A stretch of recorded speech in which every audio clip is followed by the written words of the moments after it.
I have a hair near my arm. It's driving me crazy.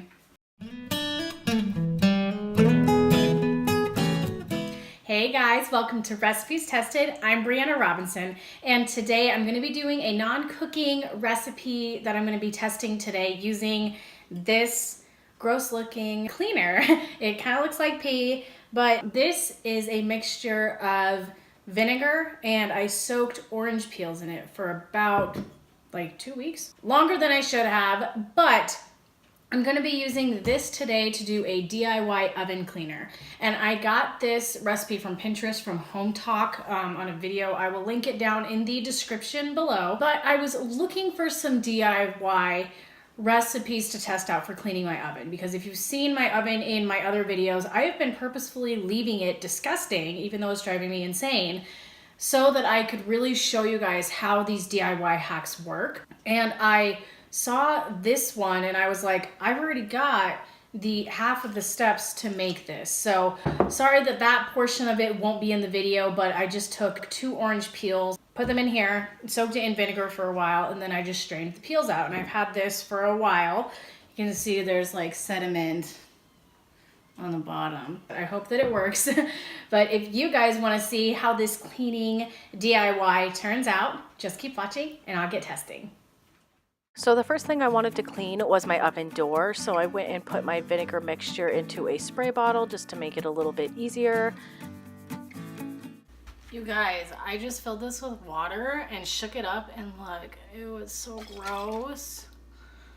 What is wrong with this? Oh, it completely eroded the lid. It was all in. I just went and sprayed the door pretty heavily with the vinegar mixture and poured down some baking soda, and if you can kind of see, look at the bubbles. It looked like it was working. It looked like it was doing what it was supposed to do.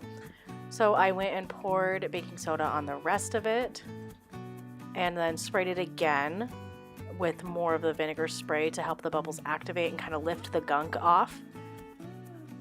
And after 25 minutes, I went and started to wipe it down, and it kind of got some of it, but like not really. It just kind of lifted the first layer off of gunk, I guess. So I went and I cleaned it off and then sprayed it again so that I could hopefully get some more scrubbing done. And I went and grabbed a wire scrubbing brush and scrubbed it, and this didn't even get the gunk off. So I scrubbed that pretty good, tried not to scratch my glass or anything, and then wiped that off clean. And you could see that it did help, but it still just left behind a lot of grease. So I grabbed some Windex and got that sprayed down and wiped that off, and it did look a lot better. It did. So I decided to give the rest of my oven a go, and I sprayed it with the vinegar mixture and then poured the baking soda down, and I tried really hard to avoid my heating element so that it wouldn't smell bad when I used my oven. And this time I just poured the vinegar on. I wanted to get as much of those bubbles activating with the vinegar as possible. I felt like that's what was making this a success. So after 30 minutes for this one, I wiped it down, and if you can see, like, it did get some of it off, but not very much of it again.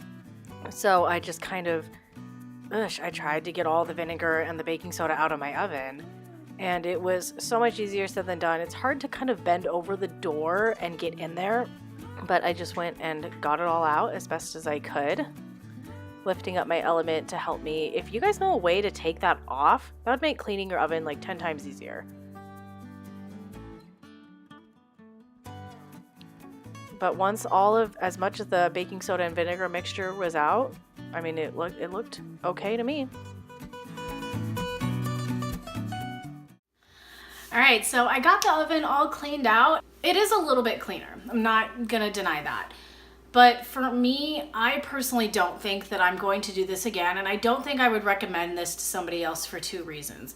One, baking soda can be expensive, especially if you have to use a lot in instances like this. I didn't use either enough vinegar mixture or baking soda, and because I didn't use enough, it didn't get clean.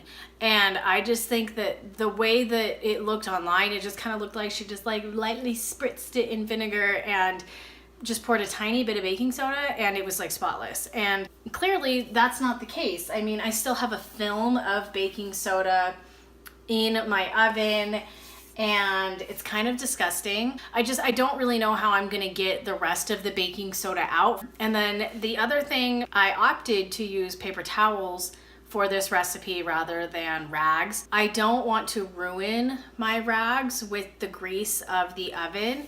And anytime that I've ever cleaned an oven and have used rags, I've just had to throw them away because they become completely unabsorbent. So I always use paper towels when I clean my oven. And I'm not exaggerating, I used half of a roll of paper towels and I'm not even done cleaning. I just don't think that it works as well as said that it would, and that's kind of disappointing for me. I would rate this recipe probably a 5 out of 10 because it does work, but I think that it's just something that going into it, you should know that it's not going to be as quick and easy and painless as the recipe says that it will be. I've got some more cleaning to do, so I'm gonna get out of here. But thank you guys so much for watching and testing out this cleaning recipe with me. I appreciate it. And leave me a comment with, if you guys have any tips, let me know. And don't forget to subscribe, and I will see you guys in my next video. Bye.